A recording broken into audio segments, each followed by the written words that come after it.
Bienvenue à tous dans ce nouveau numéro du Focus de la semaine. Dans ce Focus, nous allons parler cette semaine du tremblement de terre qui a secoué la République de Djibouti. Mais nous allons aussi parler de l'Expo 2023 à Doha.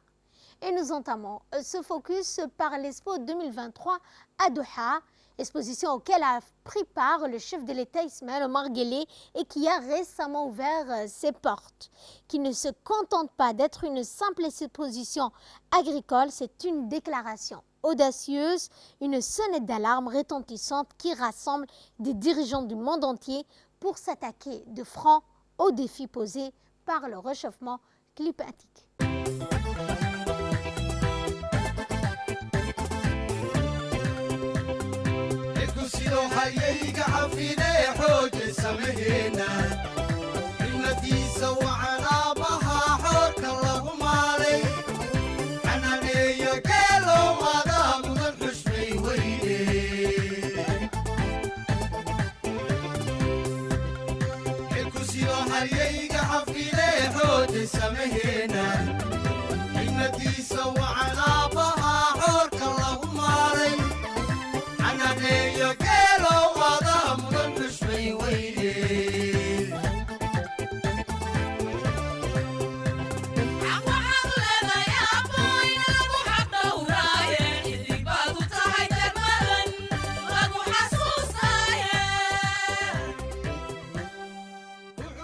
Le président de la République, son Excellence Ismaël Omar Guelleh, a récemment participé au lancement de l'Expo 2023 Doha, une foire internationale axée sur l'horticulture et l'agriculture.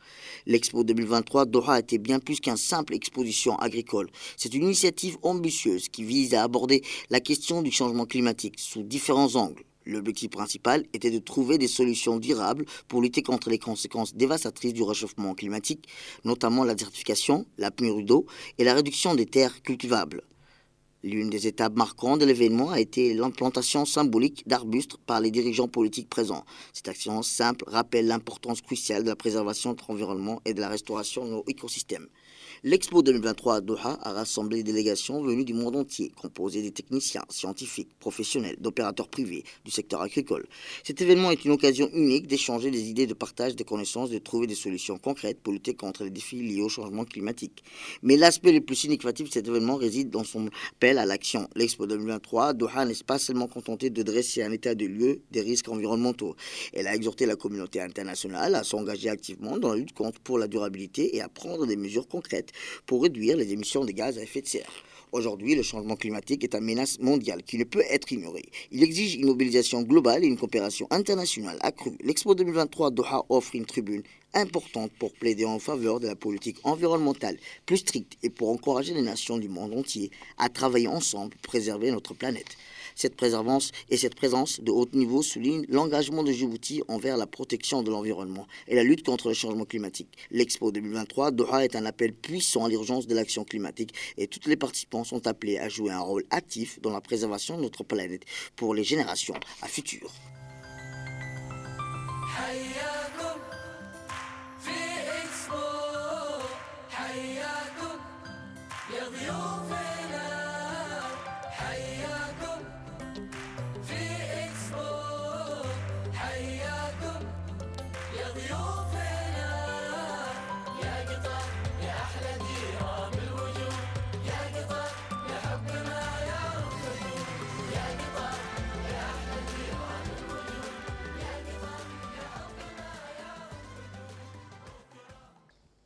Dans un continent en quête de stabilité financière, de collaboration accrue. La récente conférence annuelle des pays utilisateurs des systèmes d'information de Banking Supervision Application, s'est ouvert avec une nouvelle perspective pour l'Afrique. Cet événement a été accueilli notamment par la Banque centrale de Djibouti qui a jeté les bases d'une coopération financière panafricaine renforcée. Dans un geste significatif vers une coopération financière panafricaine renforcée, la Banque centrale de Djibouti a récemment accueilli la conférence annuelle des pays utilisateurs du système d'information Banking Supervision Application. Cet événement de haut niveau a attiré les délégués des experts de plus de 20 banques centrales africaines, marquant une étape importante dans la promotion de la stabilité financière sur le continent. Le BCA, conçu comme une solution unique et commune pour la supervision bancaire, a été initié en 1997 grâce à l'effort conjoint du Forum sur les technologies de l'information des banques centrales de la SADC, Communauté de développement de l'Afrique australe, et des banques centrales de cette région. Depuis lors, il a évolué pour devenir un outil puissant qui automatise de nombreuses tâches liées à la supervision des institutions financières et facilite la collecte, l'analyse et le partage de données cruciales. Le BCA automatise de nombreuses tâches liées à la supervision bancaire et permet aux banques centrales de gagner du temps et de réduire les erreurs humaines potentielles. Il facilite la collecte et l'analyse des données financières essentielles pour surveiller la santé des institutions financières. Le BCA n'est pas seulement un outil automatisé de supervision bancaire, il favorise également la collaboration et le partage d'expériences entre les pays membres, renforçant ainsi leur capacité à faire face aux évolutions rapides du secteur financier. Les délégués ont discuté de l'évolution du système vers sa version 5 et ont exploré de nouvelles perspectives pour une supervision encore plus efficace. L'expansion du BCA à travers l'Afrique est un témoignage de la vision du rêve des efforts conjugués de 20 pays africains qui ont reconnu la nécessité d'une supervision bancaire efficace et harmonisée. Cette initiative permet aux banques centrales africaines de partager leur expertise et de travailler ensemble pour élever les défis du secteur bancaire. La conférence annuelle d'utilisateurs du BCA à Djibouti marque un tournant majeur dans la quête de stabilité financière panafricaine. Et nous allons dans la région de Dikil où cette étape majeure vers une administration plus efficace, transparente, qui a franchi récemment dans la région de Dikil à Djibouti une mission dirigée par le secrétaire exécutif chargé de la réforme de l'administration sous l'égide du ministère du Travail, chargé de la formalisation de la protection sociale, s'est rendu dans la région de Dikil pour un atelier de sensibilisation sur les acquis et perspectives de la réforme administrative. La mission composée de hauts responsables gouvernementaux a été chaleureusement accueillie par le préfet de Dikil, Hassan Abdi Roble, marquant ainsi le début d'une initiative cruciale pour l'avenir de l'administration publique à Djibouti. Lors de cette première rencontre, les participants ont eu l'occasion d'un échange courtois et informatif, jetant ainsi les bases d'une collaboration fructueuse à venir. La mission s'est ensuite dirigée vers le conseil régional de Dikil. Cet atelier a réuni les acteurs clés de la région, notamment le conseil régional, la préfecture, les services déconcentrés de la société civile. L'objectif général de cette rencontre était d'engager les régions dans les activités de la réforme de l'administration. Il s'agit là d'une journée d'échange et d'écoute visant à recueillir les doléances des participants et les impliquer dans les programmes de réforme et de harmoniser la réforme de l'administration régionale avec celle de l'administration publique. Au cours de cet atelier, la sensibilisation sur les acquis et les perspectives de la réforme de l'administration, les participants ont activement discuté, partagé leurs idées et leurs expériences et exprimé leurs doléances. Ces contributions précieuses seront présentées lors du colloque national sur la réforme prévue pour le mois de novembre 2023 à Djibouti, organisé par le ministère du Travail sous la supervision du secrétaire exécutif chargé de la réforme de l'administration, en collaboration avec des experts internationaux. Cette étape marque le début d'une nouvelle stratégie de réforme qui promet de façonner l'avenir de l'administration dans notre région. La réforme de l'administration revêt une importance cruciale pour Djibouti en tant que pilier essentiel du développement durable et du gouvernement efficace. Cette initiative ambitieuse vise à moderniser les structures administratives, à renforcer la transparence, à promouvoir la responsabilité et à améliorer la prestation des services publics. Et nous allons parler cette fois de ce qui a fait la une de l'actualité nationale avec ce tremblement de terre qui a eu lieu. Une première secousse le 28 septembre dans la nuit, alors que la population dormait d'un sommeil de juste. Un tremblement de terre a secoué la région de Djibouti, éveillant brusquement les habitants de la ville, suscitant également un franc sentiment d'appréhension de la population. Le golfe de Tadjoura, près de l'île Moucha, a été le théâtre d'un séisme et d'une série de secousses sismiques depuis le 28 septembre 2023, suscitant des inquiétudes parmi la population, les autorités locales. L'Observatoire géophysique d'Arta, dirigé par M. Saad Ibrahim, a enregistré aujourd'hui une secousse magnitude de 4,3 à l'échelle de Richter, confirmant ainsi la persistance de l'activité sismique dans la région. L'épicentre de secousse a été localisé à 18 km au nord de Djibouti-Ville et à profondeur de 8 km. Les zones les plus proches de l'épicentre ont ressenti une intensité macro-sismique. Cette secousse secousse est survenue après 2 répliques enregistrées hier, le 29 septembre.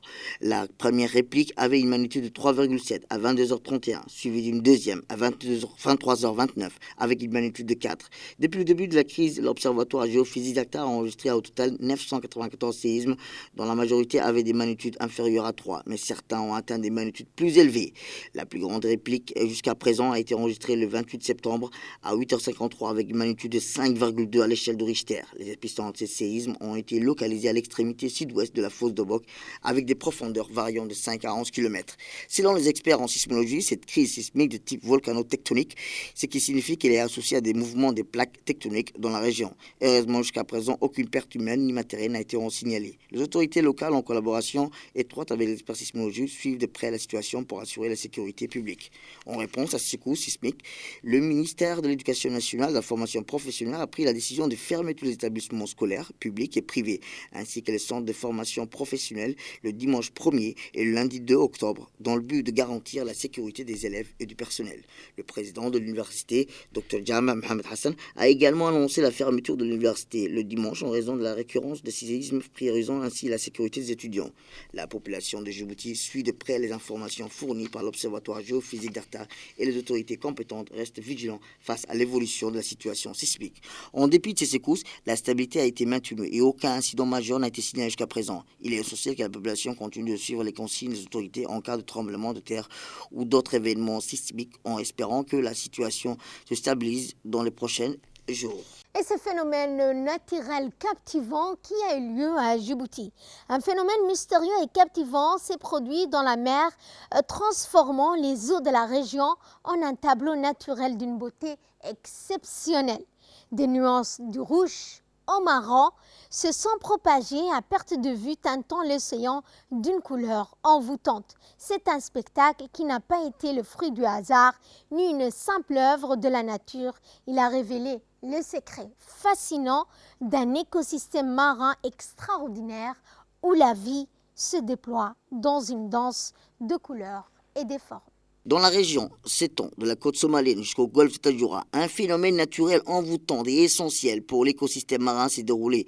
La floraison des phytoplanctons qui a entraîné une concentration de chlorophylle dans les eaux et une teinte rouge-marron unique. Ce spectacle naturel a captivé l'attention de la population, des environnementalistes, mais aussi des amoureux de la nature du monde entier. Il ne reste pas limité par un simple changement de couleur, c'est un événement qui incarne la vie de l'interconnexion des océans.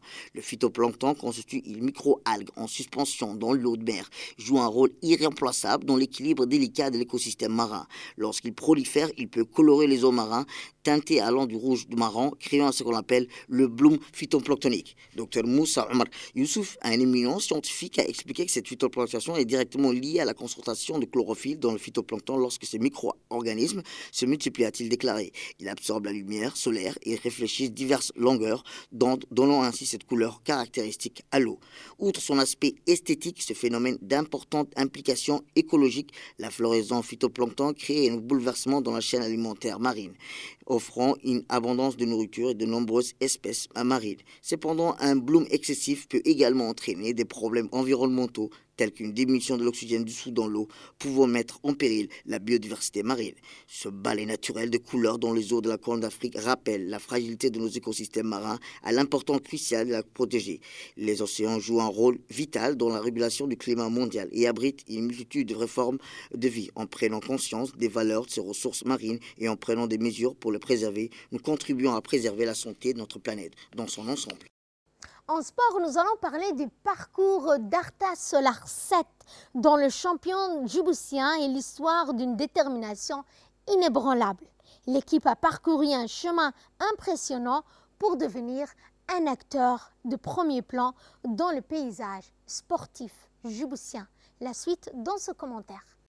Dans une atmosphère chargée d'émotions et de fierté, l'équipe Arta Solar 7 de Djibouti a récemment célébré une soirée mémorable pour honorer ses exploits et ses réalisations exceptionnelles dans le championnat national. Sous la direction inspirante de leur PDG, Tommy Toyaro, cette équipe a connu une ascension épique, repoussant constamment les limites de l'excellence sportive.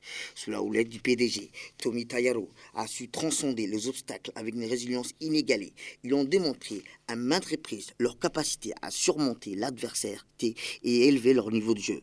Leur détermination à repousser leurs propres limites a été la pierre angulaire de leur succès. Au fil des saisons, l'équipe Arta Solar 7 a accumulé une impressionnante palmarès de victoires et de succès dans le championnat national. Leurs performances remarquables ont été le fruit d'un travail acharné, de l'entraînement rigoureux et d'une passion dévorante pour le football.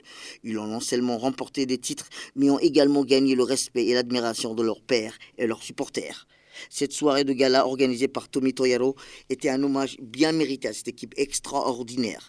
Les récits inspirants partagés par les invités d'honneur ont mis en lumière le voyage impressionnant de l'équipe, depuis ses débuts modestes jusqu'à sa montée fulgurante vers l'excellence sportive. Cette soirée a été l'occasion de rappeler à tous que les rêves sont à portée de main lorsqu'on travaille ensemble pour le réaliser. Le dîner somptueux qui a suivi une célébration de délices culinaires et de camaraderie, les conversations animées ont résonné dans la salle, reflétant la joie, l'enthousiasme et la fierté de faire partie de cette équipe exceptionnelle. Mais cette soirée n'est pas seulement des rétrospectives de succès passés, elle était également un prélude aux défis à venir. L'atmosphère sportive et l'énergie palpable de la soirée ont insufflé une nouvelle motivation à l'équipe. Ils sont désormais prêts à relever de nouveaux défis avec confiance et détermination. Le discours inspirant du PDG a été le point culminant de la soirée. Il a exprimé sa gratitude envers l'équipe pour son engagement inébranlable, son travail acharné. Il a souligné que leur succès n'était que le début d'un avenir prometteur, rempli de succès, d'innovation et de collaboration fructueuse. En fin de soirée, sous un ciel étoilé, les membres de l'équipe Arta Solar 7 ont partagé les rires, des souvenirs, des vœux pour l'avenir. Cette soirée restera gravée dans leur mémoire comme un moment clé qui a renforcé leur cohésion et les a préparés à continuer à apporter des victoires sur la scène nationale, régionale et internationale. L'histoire de l'équipe Arta Solar 7 est une source d'inspiration pour tous ceux qui rêvent de repousser leurs limites et d'atteindre l'excellence. Leur détermination, leur résilience et leur engagement en font un modèle à suivre dans le monde du sport. Avec Tommy Toyaro à leur tête, l'avenir s'annonce encore plus brillant pour cette équipe exceptionnelle. L'ONU valide une mission internationale menée par le Kenya. Cette nation réputée pour son engagement pour la paix et la sécurité internationale s'apprête à déployer un impressionnant contingent de 1000 hommes, des soldats, pour participer à une force internationale qui prendra bientôt ses fonctions à Haïti. Le Kenya s'apprête à dépêcher un contingent de 1000 soldats pour rejoindre la force internationale qui sera bientôt opérationnelle en Haïti. Une résolution adoptée par le Conseil de sécurité avec 13 voix favorables a donné son aval à la création de cette mission multinationale de soutien à la sécurité prévue pour une durée initiale de 12 mois avec une évaluation à mi-parcours au bout de 9 mois. L'objectif principal de cette mission est de fournir un soutien opérationnel à la police haïtienne dans sa lutte contre les gangs, tout en contribuant à améliorer la situation sécuritaire afin de permettre la tenue des élections. Et il est important de noter que le pays n'a pas organisé d'élections depuis 2016. Sous l'influence de la Chine, la résolution étend également l'embargo sur les armes légères et les munitions qui étaient auparavant limitées aux chefs des gangs visés par les sanctions mises en place en octobre 2022. De plus, la résolution accorde aux futurs participants de la force la responsabilité de définir le calendrier et la composition de la mission en coordination avec les autorités.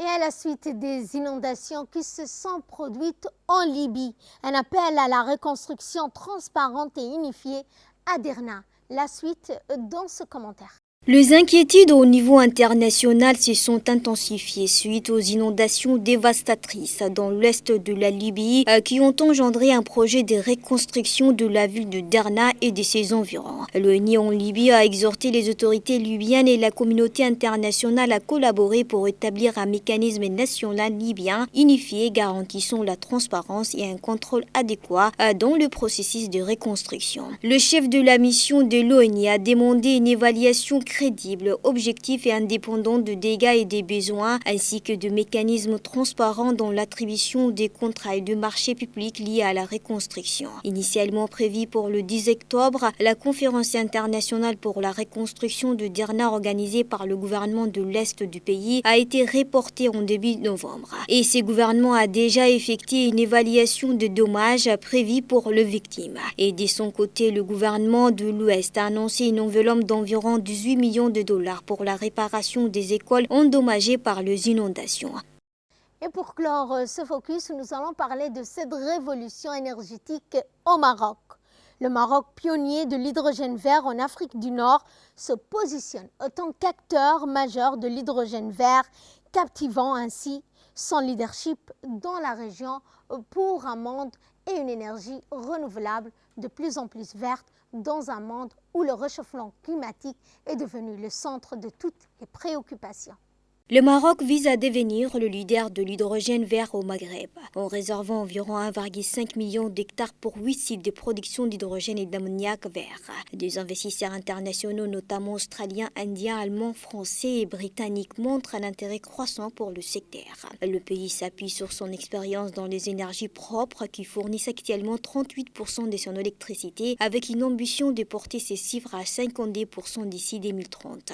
Cependant, la compétitivité du Maroc dans ce domaine dépendra du maintien d'un coût de production d'hydrogène vert entre 1 et 2 dollars par kilogramme. La mise en place d'une chaîne de valeur industrielle du dessalement d'eau de la mer à la commercialisation de l'hydrogène est également essentielle. Le Maroc prévoit d'ajouter 7 stations de dessalement pour résoudre le problème lié au stress hydrique et soutenir son secteur agricole. En outre, l'hydrogène vert est crucial pour la production d'ammoniac utilisé dans la fabrication d'engrais, un secteur où le Maroc est un leader mondial grâce à ses réserves de phosphates. L'Algérie et la Tunisie, également situées en Afrique du Nord, cherchent à devenir des acteurs majeurs de l'hydrogène. Le Maroc, l'Algérie et la Tunisie sont en train de devenir des acteurs clés de l'hydrogène vert en Afrique du Nord, en exploitant leur potentiel en énergie renouvelable pour répondre à la demande mondiale croissante de cette source d'énergie propre. C'est sur ce point que ce focus de la semaine touche à sa fin. Merci à vous